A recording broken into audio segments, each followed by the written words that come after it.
Parshas Matos Masei. As we conclude Sefer Bamidbar, and we look back and we realise that Klal Yisrael are involved in so many different incidents, positive and negative ones, throughout their 40 years in the Midbar.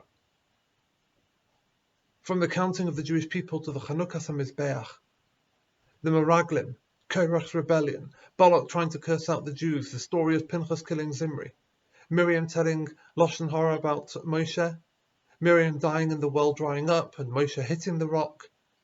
So many different stories, yet remarkably, it covers so little in the way of time. Amazingly, virtually everything that we read about in Sefer Midbar takes place either in the first year and a half after Yetzias Mitzrayim, or in the last year before they go into Eretz Yisrael. Today's Parshas take place at the end of this journey. And so we would expect it to contain some last minute unfinished business. We understand therefore that this parasha would contain the review of the Masei, the various stops, the journeys that the Bnei Yisrael underwent. We expect to read about the Jewish people going into Eretz Yisrael. So it makes sense to read about the request of the two Shavatim to live Me'eva HaYarden. There's a war too with Midian before Moshe has to face the reality that he's not going to go into Eretz Yisrael. It makes sense to read in this week's parsha about the borders and the Ori Miklat, the cities of refuge. All of that makes sense. But one thing that doesn't seem to make sense is the promises. We read 16 Pesukim about oaths and vows. They form the basis for two crucial Masechtas, Nedarim and Shavuos.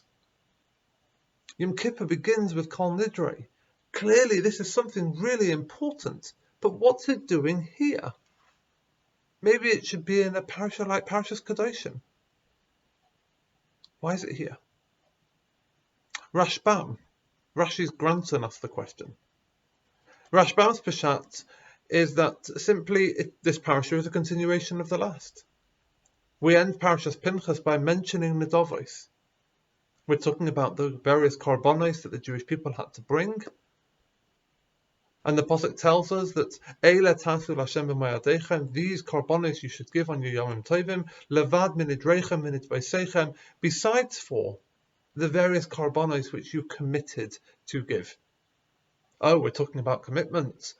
We carry on this week's parsha talking about commitments. Question really remains though, why is it in this week's parsha? Allow me to present my own pshat.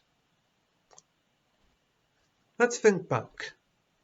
The very first time Moshe encounters HaKadosh Baruch Hu, and amazingly, he protests his mission. Moshe says to Hashem, Bi Hashem, Loi ish devarim anochi, gam mitmoel gam mishilshoim.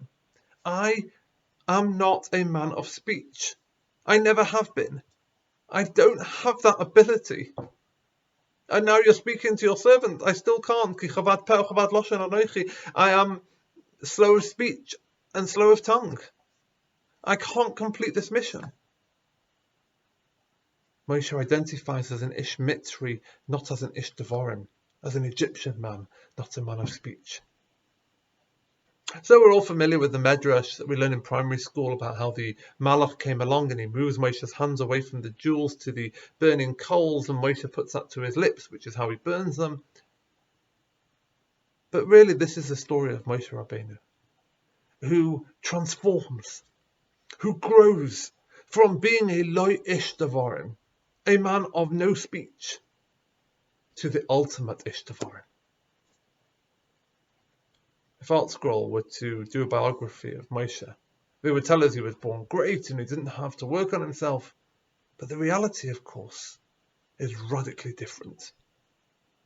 HaKadosh Baruch Hu replies to Moshe that the ability to speak, the Koach HaDibor, is from HaKadosh Baruch Hu. Mi sam pela adam, who gives the ability, the mouth to a person? Or mi yosam ileim, or who takes it away from him? Who gives him speech or who makes him dumb? Who makes a person can't speak, can't see, can see. All of that koyach, that ability is all from HaKadosh Baruch Hu. V'atalech, go! I'll tell you what to say. What's Moshe's reaction? He challenges HaKadosh Baruch Hu again. Be Hashem, please. Shalach no b'yad tishlach. Make someone else your shliach. Make someone else your agent. And HaKadosh Baruch Hu gets angry with Moshe and he says to him, your brother Aaron, he's going to have to fill in. He'll speak. HaKadosh Baruch Hu says, I wanted you to be the Ishtavarm. Moshe says, I can't. HaKadosh Baruch Hu says, okay, I'm going to have to pick someone else. Yet, it's Moshe. It's Moshe that delivers the Aseret HaDibros to Klal Yisrael. The Aseret HaDibros, those are not just any Devarim. After all, HaKadosh Baruch Hu delivers the very first two, Anochi Hashem La'yeh. HaKadosh Baruch Hu delivers those to Klal Yisrael. And Moshe takes over from HaKadosh Baruch Hu. This is the Moshe about whom, after Miriam said Lashon Hara, HaKadosh Baruch Hu says to Aaron and Miriam, Peh el peh adaber boy. I speak to Moshe Rabbeinu kaviyachol mouth to mouth. This is not just any ordinary ish davarim. Perhaps this could even explain why Moshe was punished so severely when he hit the rock. Moshe is the ultimate ish davarim. His koyach, his ability, his strength was his peh. And that was the lesson that Moshe was supposed to reinforce at Mei Meriva. It's interesting that at Mei Meriva, Moshe is instructed to take his mateh, yet not to use it. Mateh. It's that same word, mateh, matos, that's used here. Almost as if Moshe is teaching those that need to hear this message the most, Roshei HaMatos, the heads, the representatives of the tribes. And usually this word daber, davar, is repeated within the opening pasuk of today's parasha. Vaydaber Moshe al Roshei HaMatos, Moshe speaks to the Roshei HaMatos, Livnei Yisrael, Leimor zeh hadavar asher tzivah Hashem. And Rashi uses this opportunity to teach us, to remind us, and that Moshe's communication with HaKadosh Baruch Hu was far superior to that of all the other Nevi'im. The way HaKadosh Baruch Hu speaks to Moshe is incomparable. Next week we begin reading Moshe's last words. The last sefer that comprises Moshe's last speech is named Devarim. I'd like to suggest that this parasha serves as an introduction to Moshe's ultimate speech. After all, Sefer Devarim is one speech, essentially Moshe's last will and testament. For his message to be effectively and properly received, Klal Yisrael had to first appreciate the power of words. Lo yachel devoroi, don't make your words profane. Those words that we read in this week's parasha, that's the ultimate introduction to Sefer Devarim. Eila ha-devarim asher diber Moshe al Kol Yisrael. With this parasha, we are introduced to the amazing phenomena that we have the power. With our Devarim, with our speech, we have the power to make something permissible and to make something mutter or asa, for ourselves and even for other people.